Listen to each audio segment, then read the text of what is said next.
ఓం నమో వెంకటేశాయ. పాకిస్తాన్కు భారత్కు యుద్ధం వస్తుందా రాదా అనే ప్రశ్న చాలామందికి ఉండింది. సో 2025 ఈ సంవత్సరం ఉగాదికి 10 రోజుల ముందుగా నేను ఒక వీడియోలో ఒక ఇంటర్వ్యూలో నేను చెప్పడం జరిగింది. చూశారు కదా, నాకు తెలిసి ఇంత క్లియర్గా చెప్పింది నేను ఒక్కడనే. పాకిస్తాన్కు ఇండియాకు యుద్ధం వస్తుంది, యుద్ధ వాతావరణం ఉంటుంది, షష్టగ్రహ కూటమి వల్ల అని చెప్పడం జరిగింది.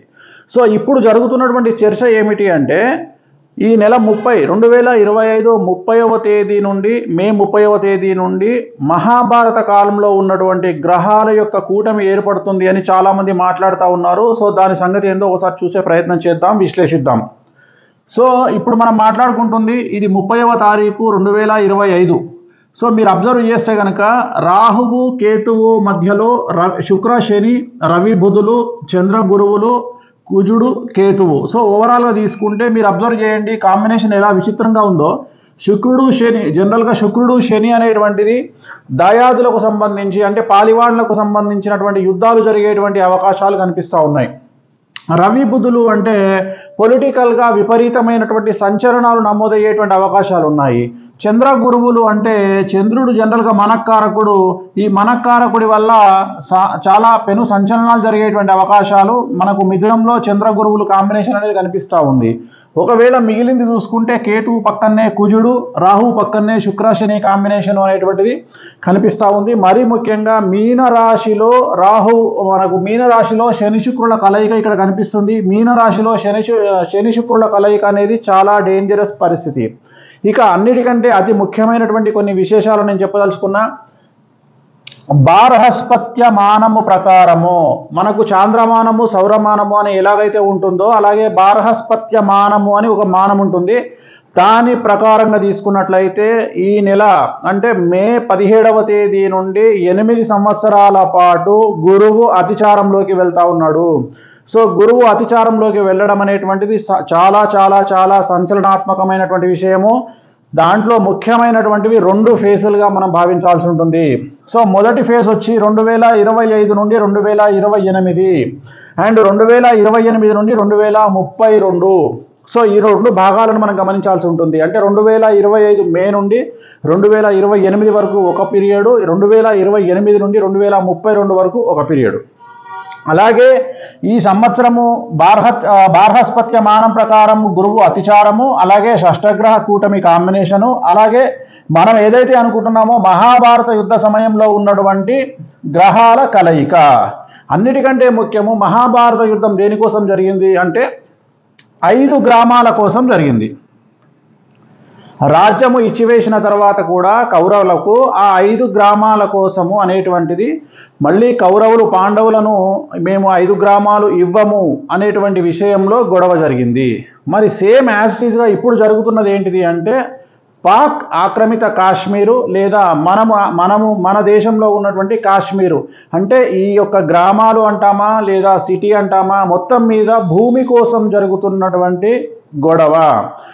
మన భారతంలో కూడా భూమి కోసమే మహాభారతం అనేటువంటిది భూమి కోసమే మొత్తం గొడవ జరిగింది.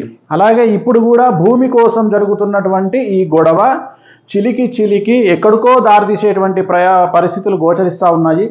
అదే సేమ్ గ్రహాల కలయిక ఇప్పుడు అదే గ్రహాల కలయిక అనేటువంటిది మేలో ఏర్పడబోతూ ఉంది.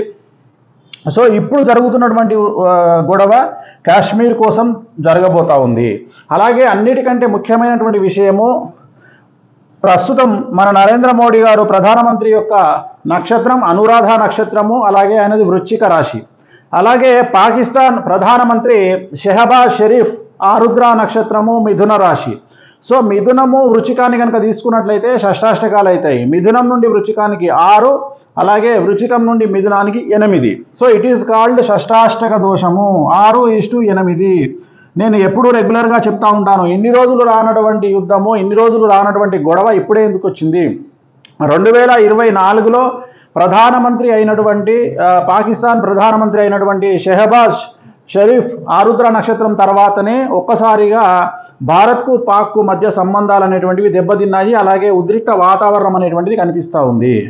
సో దీని యొక్క కలయిక షష్టగ్రహ కూటమి యొక్క కలయిక, అలాగే షష్టాష్టక దోషము ఎవరికైతే నరేంద్ర మోడీ గారికి అలాగే షెహబాజ్ షరీఫ్ ఇద్దరు ప్రధానమంత్రులకు మిథున రాశి వృశ్చిక రాశికి షష్టాష్టక దోషం ఉన్న కారణం చేత, షష్టాష్టక దోషం అంటే ఎప్పుడూ ఇద్దరికి పడనటువంటి పరిస్థితి, పాలల్లో ఉప్పు వేసిన మాదిరిగా, పాలల్లో ఉప్పు వేస్తే విరిగిపోతాయి. అలాగే కాంబినేషన్ అనేటువంటిది వెరీ డేంజరస్ కాంబినేషను, గొడవలకు దిగేటువంటి కాంబినేషను, చాలా డేంజరస్ కాంబినేషన్ అనేటువంటిది గుర్తుంచుకోవాల్సింది. అలాగే సో ఓవరాల్గా కనుక తీసుకున్నట్లయితే మరి ఏం జరుగుతుంది, 2025 నుండి 2032 వరకు పాకిస్తాన్ అనేటువంటిది 80% నాశనం అవుతుంది. అండర్లైన్ చేసుకోండి, 2032 లోపు. సో ఈరోజు రేపు అని నేను చెప్పను, 2032 లోపు. ఎందుకంటే మనము ప్రస్తుతం మహాభారత కాలంలో ఉన్నటువంటి యుద్ధ వాతావరణంలో ఉన్నటువంటి గ్రహాల కలయికని కనుక తీసుకున్నట్లయితే అదే కలయిక ఇప్పుడున్న దాని కారణం చేత దీని యొక్క రిజల్ట్స్ అనేటువంటిది పాకిస్తాన్ను 80% నాశనం చేసేటువంటి అవకాశం ఉంటుంది. అండర్లైన్, పాకిస్తాన్ 80% వరకు డ్యామేజ్ అయ్యేటువంటి అవకాశం ఉంటుంది, 80% నాశనం అయ్యే అవకాశం ఉంటుంది.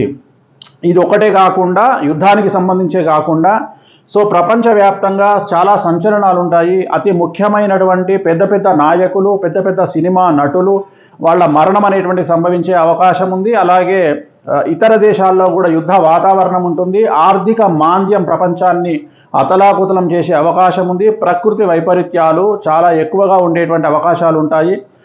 భూకంపాలు కానీ, సునామీలు కానీ, అగ్ని